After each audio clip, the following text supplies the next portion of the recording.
Hello friends, welcome to cook with Sumitra. இன்றைக்கி வீடியோவில் பழம்பொரி எப்படி செய்யலாந்தாங்க பார்க்க போகிறோம். நேந்திரப்பழம் இருந்தால் இதே போல் பஜ்ஜி போட்டு சாப்பிட்லாம், ரொம்ப சூப்பராக இருக்குங்க. வாங்க எப்படி செய்யலான்னு பார்க்கலாம். இன்றைக்கி நான் நேந்திரப்பழம் இதே போல் கட் பண்ணி வச்சுருக்கேங்க.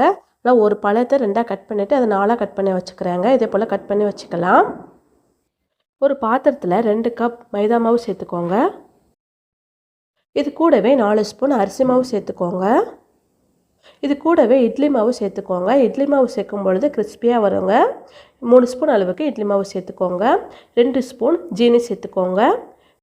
1/2 ஸ்பூன் உப்பு சேர்த்துக்கோங்க. நம்ம மேல் மாவுக்கு தாங்க உப்பு சேர்த்துக்கிறோங்க. தேவையான அளவு உப்பு சேர்த்துக்கோங்க. 1/4 ஸ்பூன் பேக்கிங் சோடா சேர்த்துக்கோங்க. ஆப்ப சோடா சேர்த்துக்கோங்க.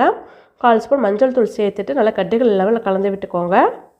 இப்போ கொஞ்சம் கொஞ்சமாக தண்ணி சேர்த்துட்டு கலந்து விட்டுக்க போகிறோங்க.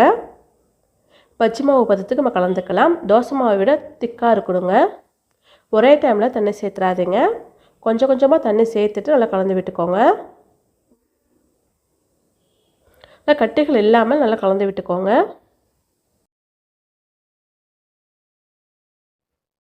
நல்லா கட்டிகள் இல்லாமல் கலந்து விட்டாச்சுங்க. இப்போ நம்ம கட் பண்ணி வச்சுருக்கோம்னா நேந்திர பழத்தை இதே போல் நல்லா டிப் பண்ணிக்கலாம்.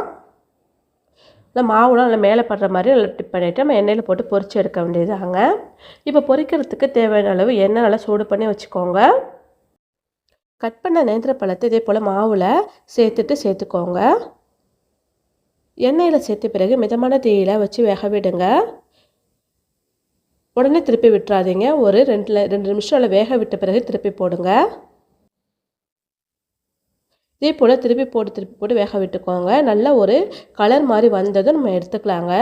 இப்போல்லாம் வெந்துருச்சு, கலர் மாதிரி வந்திருக்கு பாருங்கள். இப்போ நம்ம எடுத்துக்கலாம். அவ்வளோதாங்க, ரொம்பவே சூப்பரான பழம்பொரி ரெடி ஆகிடுச்சு.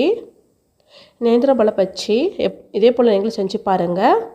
செஞ்சு பார்த்துட்டு எப்படி இருந்துச்சுன்னு கமெண்ட்ஸ் பண்ணுங்கள். இந்த வீடியோ பிடிச்சிருந்தா சப்ஸ்கிரைப் பண்ணி சப்போர்ட் பண்ணுங்கள். லைக் பண்ணி ஷேர் பண்ணுங்கள். தேங்க்யூ.